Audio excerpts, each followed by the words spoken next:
વર્ષો વીતતા ગયા, વર્ષો વીત્યા પછી એ રીતે ડેવલપ થયું, એ રીતે લોકોને ખબર પડી, એ રીતે લોકો અહીંયા દરરોજ ગરદીમાં રહે છે. હવે સૌપ્રથમ તો એ આદિવાસીની કુળદેવી છે, આપણા સમાજની, મતલબ આદિવાસી સમાજની. ત્યાં ઘણી કચરીની પૂજા થાય છે અને લોકો જ્યારે નવો અનાજ પાકે ત્યારે પહેલેથી ખાઈને લે, અહીંયા લાવે, બીજાની પૂજાપો બાંધીને લાવે અને પછી ઘેરે ખાય. તો જ્યારે આ 1985 લેવાસી સ્ટેટ શાકભાજી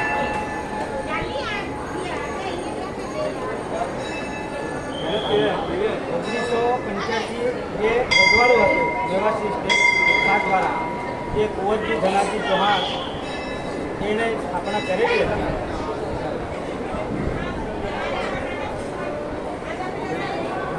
તો તે વખતનો વર્ષોથી અહીંયા આદિવાસી કુળનો એક સંસ્કૃતિનો એક નિયમ પ્રમાણે આખું કુળ જળવાઈ રહેલું છે અને તે જ પ્રમાણે અહીંયા આખું આસ્થાનું એક મંદિર છે, જ્યાં 4-5 રાજ્યના માણસો અહીંયા આવે છે અને લાઈનમાં ઉભા રહીને દર્શન કરે છે. તો આપણે જોવા જઈએ આજના સમયમાં બી આ એક વધેતરીમાં છે, જ્યાં વર્ષો આપણે લોકો જેમ જાણ થતી ગઈ અનેક રાજ્યોમાં, તેમ લોકો જાણતા ગયા, આવતા ગયા અને આપણી સંસ્કૃતિને જાણતા ગયા અને આપણી સંસ્કૃતિ પ્રમાણે જે આમ લોકો બી આવે છે, ગુજરાત લોકો બી આવે છે, તો આપણે સંસ્કૃતિ પ્રમાણે પૂજા કરીએ. તો સાહેબ એમાં તમે વધારે શું કહેવાનું? કેમ કે આજની તારીખમાં તો બહુ મોટી આસ્થા પર આ ચાલે છે અને અહીંનું જે ટ્રસ્ટી મંડળ છે એ અહીંયા વહીવટ કરે છે. હા, તો ટ્રસ્ટી મંડળમાં આ વાંધા આપણા જે જેને જે આપણે ખરેખર આપણા ઇતિહાસ આ દિવસનો જાણવા જે આપણા હિંમતસિંહ કોઠારી સરસ આપણે ઈગલ આપ્યું છે, જે કંઈ આપણે દરેક સમાજે જાણવું જોઈએ અને આસ્થા અને કેન્દ્રને જાણવું જોઈએ. અહીંયા આપણે નરેન્દ્ર મોદી આવી ગયા, તો અહીંયા શું આપણે આદિવાસી સમાજને શું ભેટ આપવું જોઈએ? જ્યારે PM સાહેબ આવ્યા ત્યારે તો એક મંદિર પહેલાં બી એ લોકો ફરી ગયેલા, પણ તે વખતે એટલો બધો ડેવલપ નહોતો. હવે જે રીતે નવા ટ્રસ્ટીઓ અહીંયા જે રીતે આવ્યા અને નવું વિચારતા ગયા, તેમ અહીંયા ડેવલપ થતી ગયો.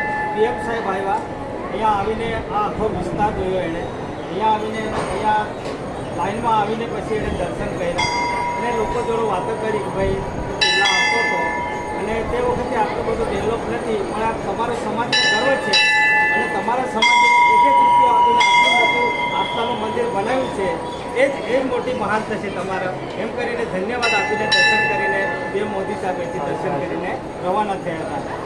જે આપણા જે સાપુતારા તાલુકાના જે MLA છે ચેતરભાઈ વસાવા, અહીંયા બી આપણે દર્શન કરી ગયા છે, એવો સમાજમાં તો લડે છે, તો આપણે એના વિશે કશું કહેવા માંગીએ?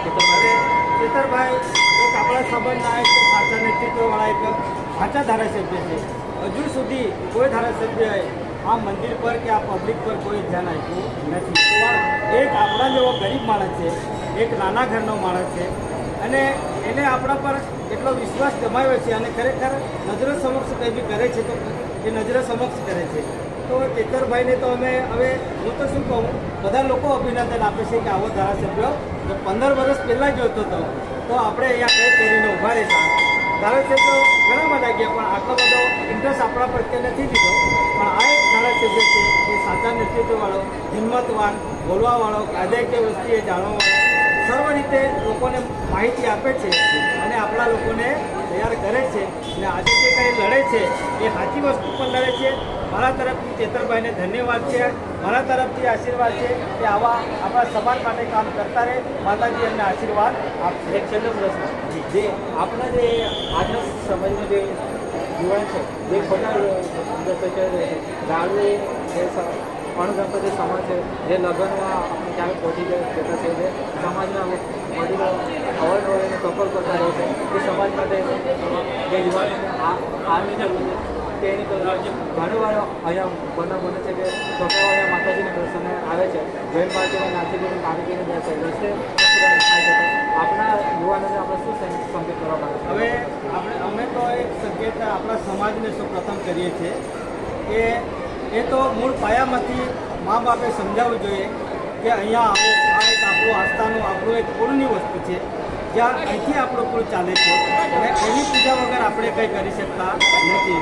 તો સમાજને બધાને અમારી એક નમ્ર અપીલ છે કે અહીંયા કોઈ બી આવો, યુવાને આવો, ડાયા માણસો ગમે તે આવો, તમે ખાવો પીઓ એનો વાંધો નથી, પણ બધી વસ્તુ પ્રમાણમાં રાખવાની જરૂર છે. અને સમાજને આ વસ્તુ ધ્યાનમાં રાખી એક એક મા બાપને, પોતાના પરિવાર કુટુંબને, સર્વને અમારી અપીલ છે કે તમે હજુ બી આ લોકોને સમજાવો. આગળનો સમય બહુ ખરાબ આવવાનો છે. દારૂમાં, મસ્તીમાં કંઈક એક્સિડન્ટો અને કંઈક મોટરસાઇકલો, કંઈક ગણતરી વગરના અહીંયા મરી જતા છે. તો આપણા સમાજને બે હાથ જોડી વિનંતી કરું છું કે હજુ બી આપણી પાસે સમય છે. છોકરાઓને સાચી સમજણ આપો અને છોકરાઓને સાચું સમજાવો અને અહીંની આસ્થાનું ધ્યાન આપો એને કે ભાઈ આ આપણી માતાજી છે, અહીંયા ખોટી રીતે કોઈ વસ્તુ કરો નહીં અને આવો તો સારી રીતે આવો, દર્શન કરો અને પછી શાંતિથી ઘરે જાઓ.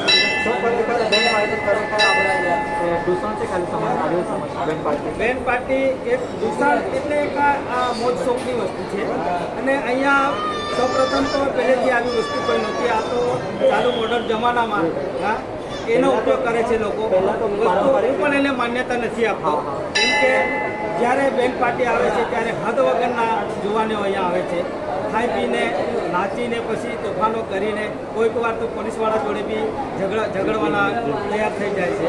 તો આવા ખરા બનાવો બને છે. આપણે વિરોધ નથી કરતા. સમાજમાં શોખમાં વસ્તુ છે, લગ્ન પ્રસંગ ગમે તે, પણ આ એક માતાજીનું સ્થાન છે. બેન પાર્ટીવાળા બી સમજવા જોઈએ કે ભાઈ આપણે ક્યાં જવાનું છે, તમે ટેમ્પો લાવો, પૂજા કરી લો, દર્શન કરો અને વ્યવસ્થિત રવાના થઈ જાઓ. તમે ખોટા સોંગ કરો અને સોંગ કરાવો એ વસ્તુ ખોટી છે. જે આપણા દ્રષ્ટિથી આપણને ખૂબ જ સરસ અને ખૂબ જ આપણે આદિવાસી સમાજનું જે આ મંદિર છે એની માહિતી આપી છે, એમના બદલ આપણે ખૂબ ખૂબ આભાર. જય માતા. જય માતા. ફરી પધારજો.